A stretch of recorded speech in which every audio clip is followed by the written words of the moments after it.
నా దేవుడు మీ కుటుంబాలను నిండారులుగా దీవించునుగాక. ఈరోజు ఒక వాక్యాన్ని సూచించి ముందుకు నడుద్దాం. దేవుని సన్నిధిలో మనం ఎలా ఉన్నాలో, మనం ఎలా పరీక్షిస్తాడో కొన్ని మాటలు ఆలకించి అంగీకరిద్దాం. నువ్వు నాతో మాట్లాడాలి అని ఒక తీర్మానం చేసుకొని మనం ముందుకు అడుగులు వేద్దాం. దేవుడు నీతో నాతో మాట్లాడాలి. ఆయనకి ఏదికి ఇష్టమో, ఏది పరిమాణం పరీక్షిస్తాడో కొన్ని లేఖనాల భాగంలో మనం తెలుసుకున్నాం. పరీక్షించుకుని ప్రభువుకి ఏది ప్రీతికరమైనదో దాన్ని పరీక్షించి వెలుగు సంబంధులై నడుచుకునుడని లేఖనాలు తెలియపరుస్తున్నాయి. మనం అలా నడుస్తున్నామో లేదో ఒక్కసారి మన హృదయాలు పరిశోధించుకుందాం. 1 యోహాను పత్రిక 4వ అధ్యాయం 1వ వచనం నేను చదువుతున్నాను. అందరూ కూడా బైబిల్ ఉంటే తీసి చదవడానికి ఇష్టపడండి. దేవుడి నిండైన దీవెనలు పొందుకోండి. 1 యోహాను పత్రిక 4వ అధ్యాయం 1వ వచనం నేను చదువుతున్నాను.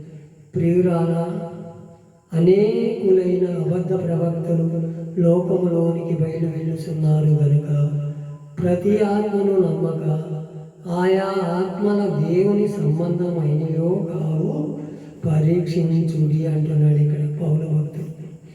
యోహాను మనకు రాస్తున్నది, ప్రియురాలా, మీరు అనేకమైన ప్రవక్తలు అంటే అబద్ధ ప్రవక్తలు మనలోకి చేసి చూచి దేవుని కన్నా నేనే గొప్పవాడిని ఆలోచనలో ఉంటున్నారు. కొందరు ప్రవక్తలనే ఒక్కోసారి టార్గెట్ చేస్తారు లేదా సాతాను. మీరు ఆ రోజుల్లో ఆ కాలంలో ఆదాముని ఎవరిలో మోసం చేసిందో వీళ్ళు కూడా సాతాను ప్రవక్తలనే మోసం చేస్తుంది. ప్రవక్తలు లోపడండి ఆయనకి సన్నిధానంలో మేలైన మార్గంలో నడవండి అంటుంటే కొంతమంది వచ్చి నువ్వు సేవకుడి కన్నా గొప్ప, దేవుడి కన్నా గొప్పవాడు, నీకన్నా స్వస్థతలు జరుగుతున్నాయి, నీవే గొప్పవాడు అని ఆయన పేరే పండుగ చేసి అదే నమ్ముకొని వీడు అదే దేవుడు, అదే భక్తి, అదే నిజమేమోనని తీర్పుతున్నారు. అలా రేపు రాకడ వచ్చేటప్పుడు వాళ్ళు తీర్పులో పొందుతారని దేవుడి లేఖనాలు తెలుసుకోవాలి. ప్రతి ఆత్మను నమ్మకండి, అది దేవుని ఆత్మ కాదో తెలుసుకోండి అంటున్నాడు. మనం తెలుసుకుంటున్నామా? తెలుసుకుంటున్నాను. నేను బాగా వాక్యం చెప్తున్నా, నాకే వాక్యం తెలుసు, నేనే బాగా పాటలు పాడతాను, నేను ఆత్మతో ఊగిపోతాను, ఆత్మలో నా ఆత్మ నా మీద ఉన్న కుమ్మరించబడుతుంది, ఆత్మ దేవుని ఆత్మ నా మీద ఉంటుందని మనము సంఘంలో గంతులు వేస్తాం.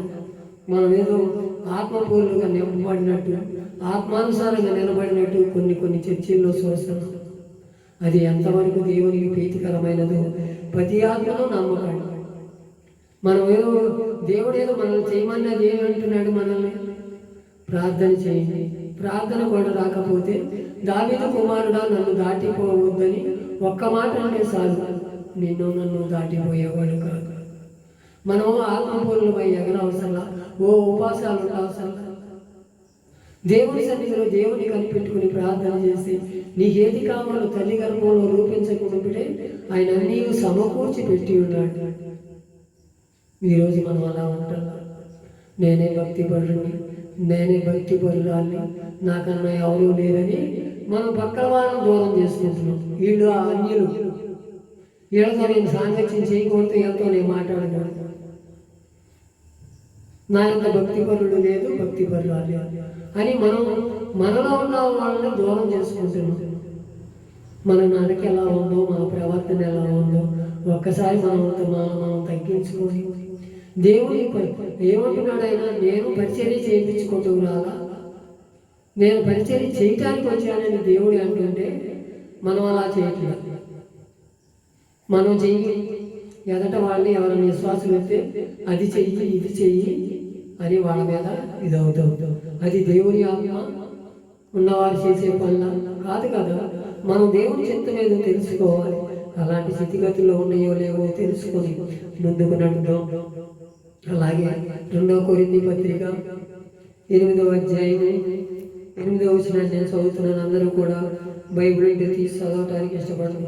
ఆజ్ఞాపూర్వకముగా మీతో చెప్పుట లేదు, ఇతరులను జాగ్రత్తను మీకు చూపుడు చేత మీ ప్రేమ ఎంత యథార్థమైనదో పరీక్షించి తెలుసుకుని ఇతరుల పట్ల మన ప్రేమ ఎంత ఉందో తెలుసుకోవాలి. నేనే ప్రేమ చూపించిననుకుంటే కుదరదని వాళ్ళు చెప్పుకోవాలి. సేవకుడు అమ్మో తగ్గించుకొని ఆయన మనతో పాటు పాలిభాగస్తుడై మనతో నడుస్తున్నాడు. సేవకుడు అలా ఇంటికి వెళ్తే ఎంత ఆప్యాయతగా చూస్తుందో, ఎంత పరిచర్య చేస్తుందో అని మనల గురించి వాళ్ళు చెప్పుకోవాలి. అమ్మో మాస్టర్ గారి ఇంటికి వెళ్తే అంటూ దోమంటది, ఇల్లు ఓడమంటది, అన్ని పనులు చేయమంటది. అయ్యగారేమో ఆ పనులు చేయమంటాడు, ఈ పనులు చేయమంటాడు. ఇది కాదు కదా మనకు కావాల్సింది. దేవుడే అంటున్నాడు, నేను పరిచర్య చేయించుకుంటానికి రాలా, నేను ఇతరులకు పరిచర్య చేయడానికి వచ్చానంటున్నాడు. మనం కూతంతా బైబిల్ వాడి 4 మొక్కలు తెలిస్తే సార్, నా అంత గొప్పవాడు లేడు, నా అంత సీనియర్ లేడు అనే ఆలోచనలో ఉండిపోతాం. అది ఎంతవరకు కరెక్ట్ ఒకసారి మనం పరిశీలన చేసుకోవాలి.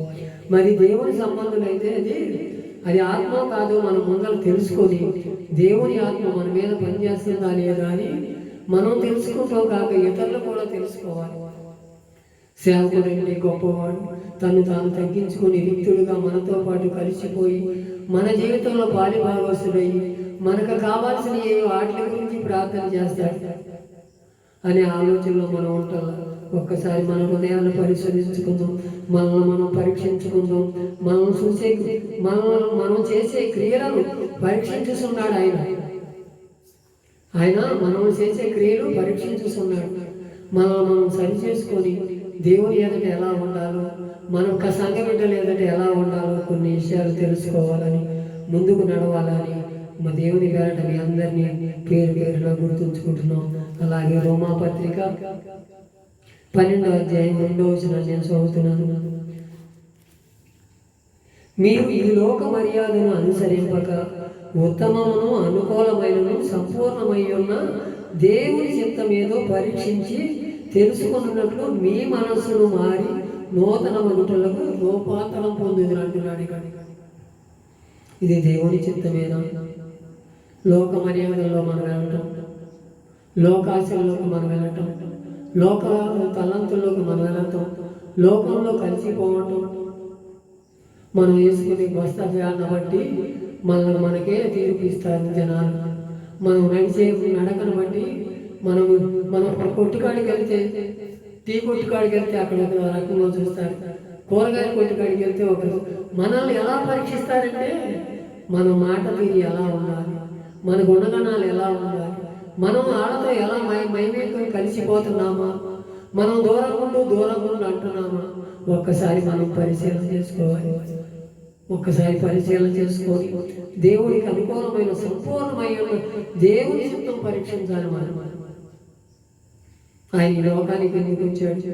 నీ పాపము నా పాపము ఆయన భుజాల మీద తీసుకొని శిలువ మరణం పొంది నిన్ను నన్ను ఒక ఉన్నతమైన స్థానంలో చూడాలని ఆయన మనలో ఉండి మన ఆత్మను శుద్ధి చేసి మనల్ని ముందుకు నడిపించాలని మనకు వచ్చాడు.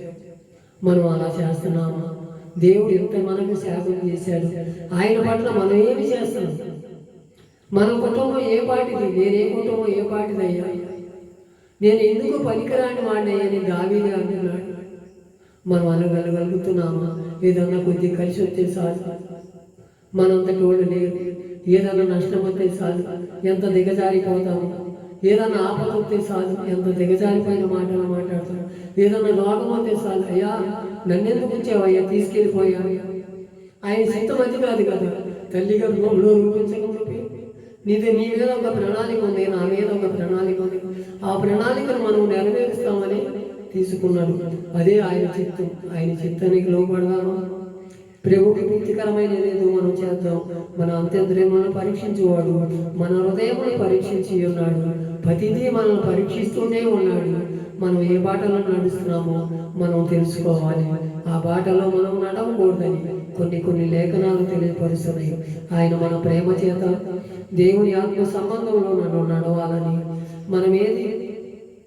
మన ప్రేమ యథార్థమైనదో కాదో పరీక్షించుకోవాలని, మన పట్ల దేవుని చిత్తమేదో పరీక్షించుకోవాలని మనం ఒకసారి పరిశీలన చేసుకుందామా?